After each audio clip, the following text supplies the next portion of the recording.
It all began... Testing. It all began with a letter. My big brother Mahmoud received it in 2007 as a law student at the University of Minnesota, myself a sophomore in college. It was a letter from an organization called Students Today, Leaders Forever, encouraging my brother to do a spring break alternative service trip entitled the Pay It Forward Tour. He passed it on to me. I hopped on this charter bus with 40 others and found myself days later in Shelby, Mississippi. We arrived at the Annex Library with then Corps member Ryan Fraley, his 4th grade students, and many others. The 41 college students on that bus called those 2 days in Shelby, Mississippi, one of the most invigorating experiences of their lives.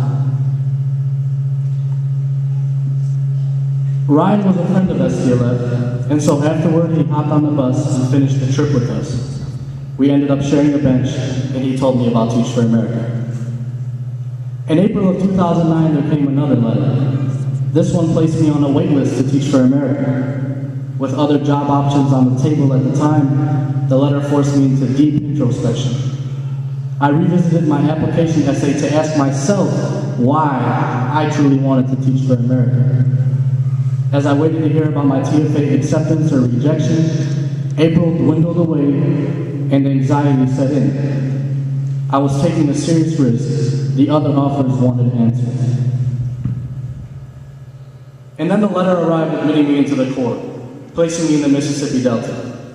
To be honest, I prefer the Delta as a 17th choice. I can remember Mama's concern as she probes the news. Baba asks in Arabic, "Khutra huni?" Translation, is the area dangerous? I respond, define danger. I felt uncertain, but it didn't matter. Because while we all had our own sets of concerns as we entered the Corps, what eventually brought me here was one ultimate desire that all of us here share. A desire to transcend the stigmas about our generation. Stigmas that assert we lack resiliency, that money has become our sole motive, and most notably, that we cannot live up to a simple message that is the foundation of our organization and that unifies all the religions or cultures or philosophies of this world. That to live is to serve. Along came August. Thank you. Along came August, and again, my friends, yet another letter. By the way, there will be an exit slip quizzing you on the reoccurrence of main ideas after the speech. Word to my PD. My junior English 3 student Quentin wrote to me first. The letter was 2 pages long, but he delivered it to me with 3 loose leaf papers. The 3rd blank sheet was used to cover the other 2 and made him feel safe. Within these precious lines, Quentin shared with me stories about his childhood, about why school is his escape. 5 letters later, he felt empowered.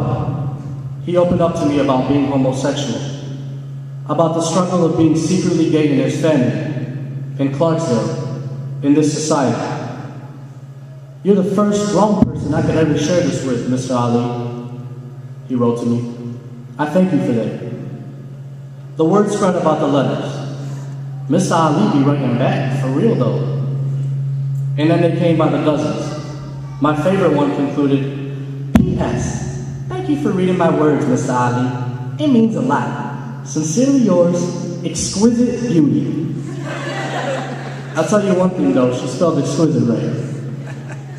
My friends, these letters led to relationships. Those relationships led to investment. And investment has been my greatest catalyst in student achievement. It begins with my SWAG staff. It stands for Scholars with A grades. A team of 7 students that run the logistics and organization within my classroom. My investment system centers around a quote by Michael Eric Dyson that reads, "Writing is thinking, struggling, fighting, imagining, loving, hoping, preaching, crying, wishing, and inspiring all at once." And each time they earn 80% or higher on a state objectives aligned exam, they earn a word, knowing that 3 words will earn them some dominoes. And my swag staff poster child will ask them which word they want to add, and they scream things like, hoping. And my poster child knows to ask them, why? And they respond things such as, because we hoping to get this pizza real soon. Mr. Ali has bought a share of dominoes. What better way to inspire a teacher to increase exam rigor than to put their pocket at risk? I can proudly say that collectively, my students have scored 80% or higher on 26 objective-aligned exams. So come holler at your boy, MasterCard, because indeed, there are some things that money can't buy.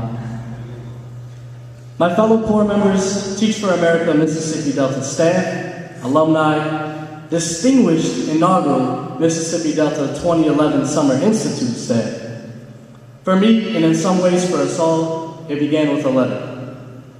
This letter has truly granted me a fantastic first year as a corps member, a year filled with promise, opportunity, and the beginning of incredible relationships.